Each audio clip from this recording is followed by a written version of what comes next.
श्री शिवाय नमस्तुभ्यम। देवाधिदेव भगवान शिव एवं देवी पार्वती को उनके गढ़ एवं पुत्रों सहित बारंबार नमस्कार है। आज हम 12 ज्योतिर्लिंगों में से चौथे ज्योतिर्लिंग ओमकारेश्वर ज्योतिर्लिंग की उत्पत्ति की कथा सुनेंगे। 12 ज्योतिर्लिंगों में ओमकारेश्वर मंदिर चौथा ज्योतिर्लिंग है, जो कि मध्य प्रदेश के नर्मदा नदी के किनारे स्थित है। इंदौर शहर के करीब 80 किलोमीटर की दूरी पर ये ज्योतिर्लिंग स्थापित है। ऐसी मान्यता है कि देवता और दानवों के बीच लड़ाई में देवताओं द्वारा शिव की प्रार्थना करने पर भगवान शिव ओमकारेश्वर रूप में प्रकट हुए और दानवों का नाश किया। यह ज्योतिर्लिंग ओम का आकार लिए हुए है, इसीलिए इसे ओमकारेश्वर के नाम से जाना जाता है। जिस पहाड़ी पे ये स्थित है उसके चारों तरफ नदी बहती है और ऊंचाई से देखने पर यह पर्वत ओम के आकार का दिखाई देता है। ये ज्योतिर्लिंग चौथा ज्योतिर्लिंग माना जाता है। सूत जी बोले कि हे विप्रगण, प्राचीन काल में श्री नारद जी के गोकर्ण क्षेत्र में भगवान शिव का पूजन किया। फिर वे विंध्याचल पर्वत पर चले गए। विंध्याचल ने उनका आदर सत्कार किया और उन्हें उत्तम आसन पर बैठाया। स्वयं भी वे नारद जी के पास बैठ गए। तब नारद जी कहने लगे कि विंध्याचल, तुम निश्चय ही महाबलशाली और विशाल हो। सभी पर्वत तुम में व्याप्त हैं, तो सुमेरु पर्वत का अपना अलग ही अस्तित्व और पहचान है। यद्यपि तुम में सभी गुण विद्यमान हैं, परंतु फिर भी सुमेरु की बराबरी तुम नहीं कर सकते। नारद जी के वचन सुनकर विंध्याचल पर्वत को बहुत दुख हुआ। वह सोचने लगा, मेरा जीवन तो व्यर्थ है। जब मैं किसी के काम नहीं आता तो मुझे अपने जीवन को सुधारना चाहिए। यह विचार कर वह भगवान शिव की शरण में गया। विंध्याचल में ओमकारेश्वर जाकर वहीं समीप में भगवान शिव का पार्थिव लिंग स्थापित किया और विधि विधान से भक्ति पूर्वक उसकी नियमित आराधना करने लगा।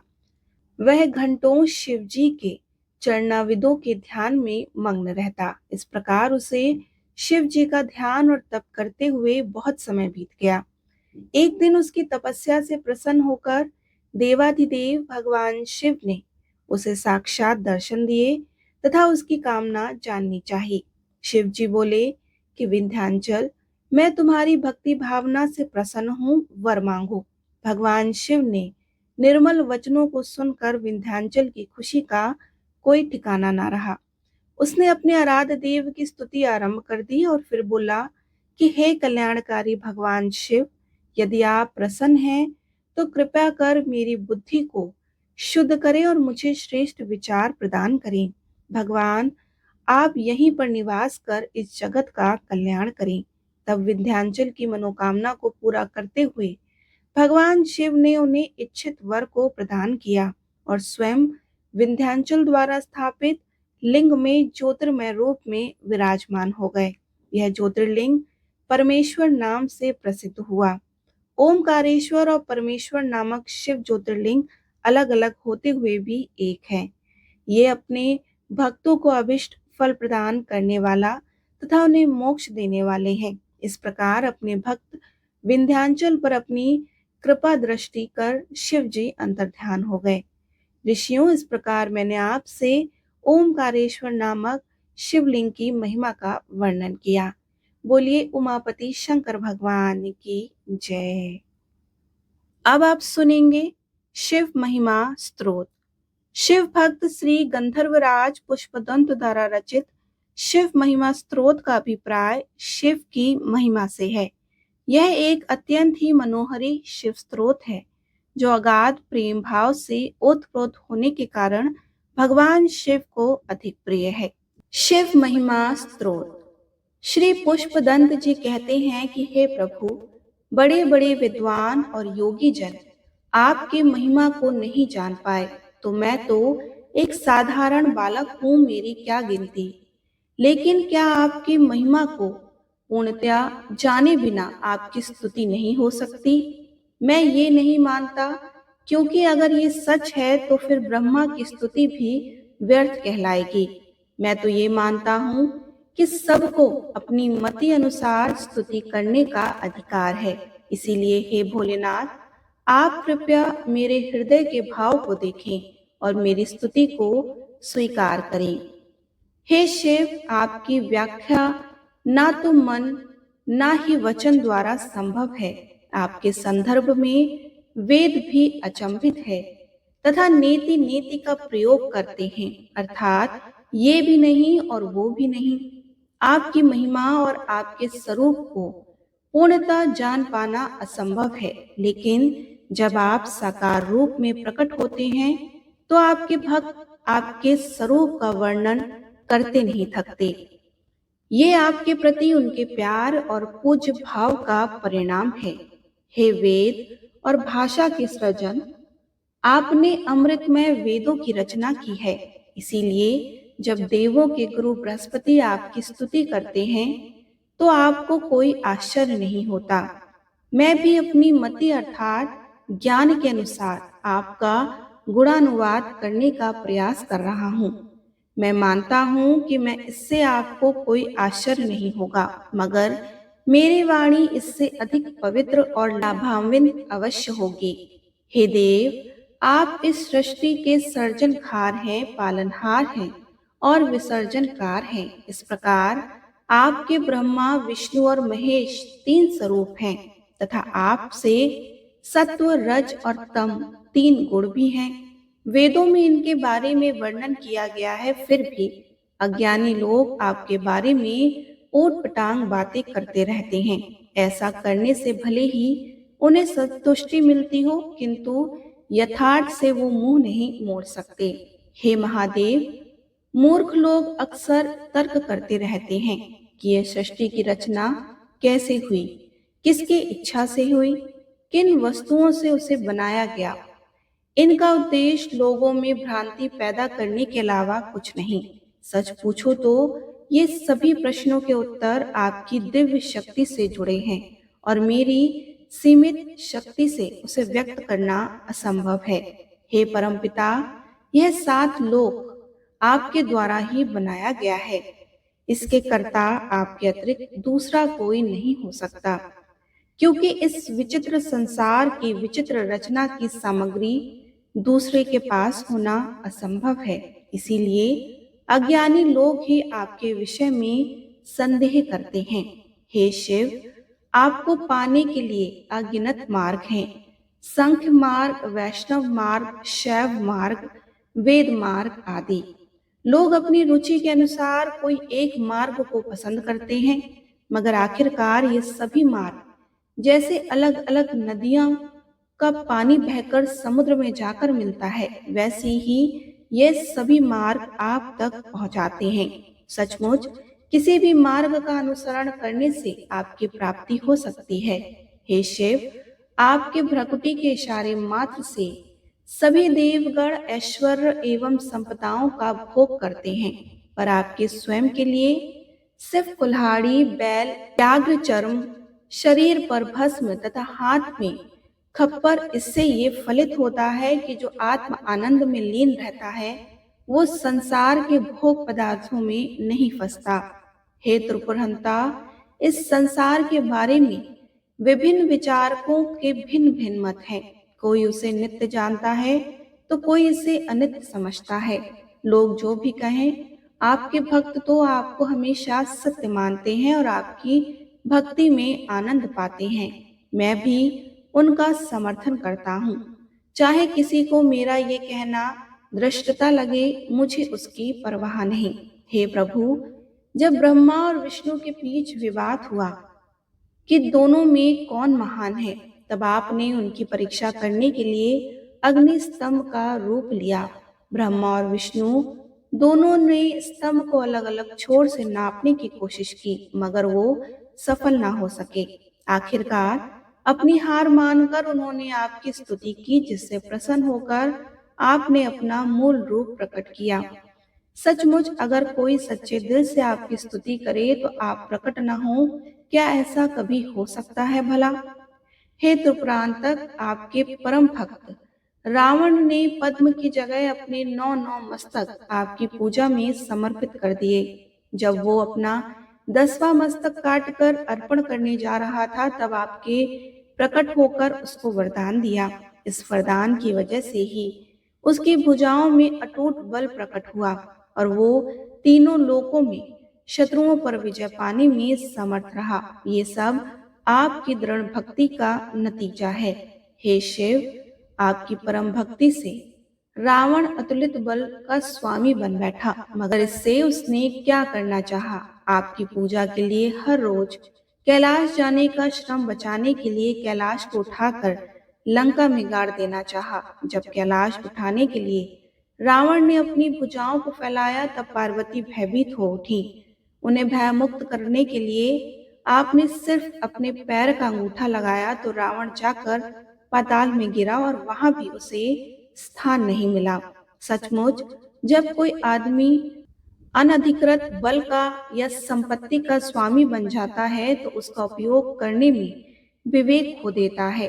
हे शंभो, आपकी कृपा मात्र से ही बाणासुर दानव इंद्र आदि देवों से भी अधिक ऐश्वर्यशाली बन गया तथा तीनों लोगों पर राज किया। हे ईश्वर, जो मनुष्य आपके चरण में श्रद्धा भक्ति पूर्वक शीश रखता है, उसकी उन्नति और समृद्धि निश्चित है। हे प्रभु, जब समुद्र मंथन हुआ तब अनय मूल्यवान रत्नों के साथ महाभयानक विष निकला, जिससे समग्र सृष्टि का विनाश हो सकता था। आपने बड़ी कृपा करके उस विष का पान किया। विष पान करने से आपके कंठ में नीला चिन्ह हो गया और आप नीलकंठ कहलाए। परंतु हे प्रभु, क्या ये आपको कुरूप बनाता है? कदापि नहीं। ये तो आपकी शोभा को और भी बढ़ाता है। जो व्यक्ति औरों के दुख दूर करते हैं, उसमें अगर कोई विकार भी हो तो वो पूजा पात्र बन जाता है। हे प्रभु, कामदेव के वार से कभी कोई भी नहीं बच सकता, चाहे वो मनुष्य हो, देव या दानव हो। पर जब कामदेव ने अपनी शक्ति समझे बिना आपकी ओर अपने पुष्प बाण को साधा, तो आपने उसे तत्क्षण ही भस्म कर दिया। यह जगत प्रसिद्ध है कि श्रेष्ठ जनों के अपमान का परिणाम हितकर नहीं होता। हे नटराज, जब संसार के कल्याण हेतु आप तांडव करने लगते हैं, तब समग्र सृष्टि भय के मारे कांप उठती है। आपके पद प्रहार से पृथ्वी अपना अंत समीप देखती है। ग्रह नक्षत्र भयभीत हो उठते हैं। आपकी जटा के स्पर्श मात्र से स्वर्गलोक व्याकुल हो उठता है और आपकी भुजाओं के बल से वैकुंठ में खलबली मच जाती है। हे महादेव, आश्चर्य ही है कि आपका बल अतिशय कष्टप्रद है। हे शिव, गंगा नदी जब मंदाकिनी के नाम से स्वर्ग से उतरती है, तब नभोमंडल में चमकते हुए सितारों की वजह से उसका प्रभाव अत्यंत आकर्षक दिखाई देता है, मगर आपके सर पर सिमट जाने के बाद वह एक बिंदु समान दिखाई पड़ती है। बाद में जब गंगा जी आपकी जटा से निकलती हैं और भूमि पर बहने लगती हैं, तब बड़े बड़े द्वीपों का निर्माण करती हैं। ये आपके दिव्य और महिमावान स्वरूप का ही परिचायक है। हे शिव, आपने 3 नगरों का विध्वंस करने हेतु पृथ्वी को रथ, ब्रह्मा को सारथी, सूर्य चंद्र को 2 पहिए, मेरु पर्वत का धनुष बनाया और विष्णु जी का बाण लिया। हे शंभु, इस ग्रह प्रयोजन की क्या आवश्यकता थी? आपके लिए तो संसार मात्र का विलय करना अत्यंत ही छोटी बात है। आपको किसी सहायता की क्या आवश्यकता? आपने तो केवल शक्तियों के साथ खेल किया था और लीला की थी। हे शिव, जब भगवान विष्णु ने आपकी सहस्त्र कमलों द्वारा पूजा प्रारंभ की, तो उन्होंने कमल कंपाया। तब भक्ति भाव से विष्णु जी ने अपनी एक आंख को कमल के स्थान पर अर्पित कर दिया। उनकी ऐसी अदम्य भक्ति ने सुदर्शन चक्र का स्वरूप धारण कर लिया, जिसे भगवान विष्णु संसार रक्षार्थ उपयोग करते हैं। हे प्रभु, आप तीनों लोक, स्वर्ग, पृथ्वी और पाताल की रक्षा के लिए सदैव जागृत रहते हो। हे शिव, यज्ञ की समाप्ति होने पर आप यज्ञकर्ता को उसका फल देते हो। आपकी उपासना और श्रद्धा बिना किया गया कोई कर्म फलदायी नहीं होता। यही वजह है कि वेदों में श्रद्धा रखने और आपको फलदाता मानकर हर कोई अपने कर्मों का शुभारंभ करते हैं। हे प्रभु, यद्यपि आपने यज्ञ कर्म और फल का विधान बनाया है, तद्यपि जो यज्ञ शुद्ध विचारों और कर्मों से प्रेरित ना हो, आपकी अवहेलना करने वाला हो, उसका परिणाम कदाचित विपरीत और अहितकर ही होता है। इसीलिए दक्ष प्रजापति के महायज्ञ यज्ञ को, जिसमें स्वयं ब्रह्मा तथा अनेकानेक देवगण तथा ऋषि मुनि सम्मिलित हुए, आपने नष्ट कर दिया, क्योंकि उसमें आपका सम्मान नहीं किया गया। सचमुच भक्ति के बिना किए गए यज्ञ किसी भी यज्ञकर्ता के लिए हानिकारक सिद्ध होते हैं। हे शिव, काल से प्रेरित मृग रूप धारण किए ब्रह्मा को भय से मृगी रूप धारण करने वाली अपनी कन्या में आसक्त देख आपका उनके पीछे छोड़ा गया बाण आद्रा आज भी नक्षत्र रूप में मृगशीरा के पीछे वर्तमान है। हे शिवा, हे त्रिपुरनाशक, जब कामदेव ने आपकी तपस्या में बाधा डालनी चाहिए और आपके मन में पार्वती के प्रति मोह उत्पन्न करने की कोशिश की, तब आपने कामदेव को तड़ भर में भस्म कर दिया। अगर तत्पश्चात भी पार्वती ये समझती हैं कि आप उन पर मुग्ध हैं, क्योंकि आपके शरीर का आधा हिस्सा उनका है, तो ये उनका भ्रम होगा। सच पूछो तो हर युवती अपनी सुंदरता पर मुग्ध होती है। हे भोलेनाथ, आप शमशान में रमण करते हैं, भूत प्रेत आपके मित्र हैं, आप चिता भस्म का लेप करते हैं तथा मुंडमाला धारण करते हैं। ये सारे गुण ही अशुभ एवं भयावह जान पड़ते हैं। तब भी हे शमशान निवासी, उन भक्तों जो आपका स्मरण करते हैं, आप सदैव शुभ और मंगल करते हैं। हे शिव, जिस प्रकार अमृतमय सरोवर में अवगाहन से प्राणी मात्र तप त्रय से मुक्त हो जाता है, उसी प्रकार इंद्रियों से पृथक करने मन को स्थिर कर विधि पूर्वक प्राणायाम से पुलकित तथा आनंद शय से युक्त योगी जन ज्ञान दृष्टि से जिसे देखकर परम आनंद का अनुभव करते हैं, वह आप ही हैं। हे शिव, आप ही सूर्य चंद्र धरती आकाश अग्नि जल एवं वायु हैं, आप ही आत्मा भी हैं। हे देव, मुझे ऐसा कुछ भी ज्ञात नहीं जो आप ना हो। शिव, ओम शब्द आ ओम माँ में बना है। ये तीन शब्द तीन लोक, स्वर्ग पृथ्वी और पाताल, तीनों देव ब्रह्मा विष्णु और महेश तथा तीन अवस्था स्वप्न जागृति और सुषुप्ति के घोतक हैं। लेकिन जब पूरी तरह से ओमकार की ध्वनि निकलता है, तो ये आपके तुरीय पद के अभिव्यक्त करता है। हे शिव, हे शिव, वेद एवं वेदगण अपनी इन 8 नामों से वंदना करते हैं। भव, सर्व, रुद्र, पशुपति, उग्र, महादेव, भीम एवं ईशान। हे शंभु, मैं भी आपके नामों की भावपूर्वक स्तुति करता हूँ। हे एकांत प्रिय प्रभु, आप सबसे दूर हैं, फिर भी सबके पास हैं। हे कामदेव को भस्म करने वाले प्रभु, आप अति सूक्ष्म फिर भी विराट हैं।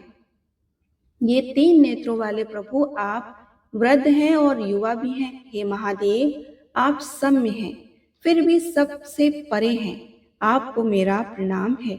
हे प्रभु, मैं आपको रजोगुण से युक्त सर्जन करता जानकर आपके ब्रह्मा स्वरूप को नमन करता हूँ। तमोगुण को धारण करके आप जगत का संहार करते हो, आपके उस रुद्र स्वरूप को मैं नमन करता हूँ। सतगुण धारण करके आप लोगों के सुख के लिए कार्य करते हो, आपके उस विष्णु स्वरूप को नमस्कार है। इन तीनों गुणों से पर आपका त्रिगुणातीत स्वरूप है, आपके उस शिव स्वरूप को मेरा नमस्कार है। हे वरदाता, मेरा मन शोक मोह और दुख से संतप्त तथा कलेश से भरा पड़ा है। मैं दुविधा में हूँ कि ऐसे भ्रमित मन से मैं आपके दिव्य और अपरंपार महिमा का गान कैसे कर पाऊंगा। फिर भी आपके प्रति मेरे मन में जो भाव और भक्ति है, उसे अभिव्यक्त किए बिना मैं नहीं रह सकता। अतः ये स्तुति की माला आपके चरणों में अर्पित करता हूँ। हे शिव, यदि समुद्र को दवात बनाया जाए, उसमें काले पर्वत की स्याही डाली जाए, कल्प वृक्ष के पेड़ की शाखा को लेखनी बनाकर और पृथ्वी को कागज बनाकर स्वयं ज्ञान स्वरूपा माँ सरस्वती दिन रात आपके गुणों का वर्णन करे, तो भी आपके गुणों की पूर्णता व्याख्या करना संभव नहीं है। हे प्रभु, आप सुर असुर और मुनियों के पूजनीय हैं। आपके मस्तक पर चंद्र को धारण किया है। आप सभी गुणों से परे हैं। आपकी इस दिव्य महिमा से प्रभावित होकर मैं पुष्पदंत गंधर्व आपकी स्तुति करता हूँ। हे पवित्र और भक्ति भावपूर्ण हृदय से जो मनुष्य इस स्तोत्र का नित्य पाठ करेगा, तो वो पृथ्वी लोक में आपकी इच्छा के अनुसार धन, पुत्र, आयुष और कीर्ति को प्राप्त करेगा। इतना ही नहीं, देह त्याग के पश्चात वो शिव लोक में गति पाकर शिव तुल्य शांति का अनुभव करेगा। शिव महिमा स्तोत्र के पठन से उसकी सभी लौकिक और परलौकिक कामनाएं पूर्ण होगी। शिव से श्रेष्ठ कोई देव नहीं, शिव महिमा स्रोत से श्रेष्ठ कोई स्रोत नहीं, भगवान शंकर के नाम से अधिक महिमावान कोई मंत्र नहीं, और ना ही गुरु से बढ़कर कोई पूजनीय तत्व। शिव महिमा स्तोत्र का पाठ करने से जो फल मिलता है, वो दीक्षा या दान देने से, तप करने से, तीर्थाटन करने से और शास्त्रों का ज्ञान पाने से तथा यज्ञ करने से अधिक है। सभी गंधर्वों के राजा पुष्पदंत भाल में चंद्रमा को धारण करने वाले देवाधिदेव महादेव जी के दास थे। वे सदगुरु महादेव जी के क्रोध से अपनी महिमा से भ्रष्ट हुए। तब उन्होंने शिव जी की प्रसन्नता के लिए इस परम दिव्य शिव महिमा स्तोत्र को बनाया, जो मनुष्य अपने दोनों हाथों को जोड़कर भक्ति भाव पूर्ण स्तोत्र का पठन करेगा, तो वह स्वर्ग मुक्ति देने वाले देवता और मुनियों के पूज्य तथा किन्नरों के प्रिय ऐसे भगवान शंकर के पास अवश्य जाएगा। पुष्पदंत द्वारा रचित यह स्तोत्र अमोघ और निश्चित फल देने वाला है। पुष्पदंत गंधर्व द्वारा रचित भगवान शिव के गुणानुवाद से भरा मनमोहक, अनुपम और पुण्य प्रदायक स्तोत्र यहाँ पर संपूर्ण होता है। हे प्रभु, वाणी के माध्यम से की गई मेरी यह पूजा आपके चरण कमलों में सादर अर्पित है। कृपया इसको स्वीकार करें और आपकी प्रसन्नता मुझ पर बनाए रखें। हे शिव, हे महेश्वर, मैं आपके वास्तविक स्वरूप को नहीं जानता, लेकिन आप जैसे भी हैं, जो भी हैं, मैं आपको प्रणाम करता हूँ। इस स्तोत्र का दिन में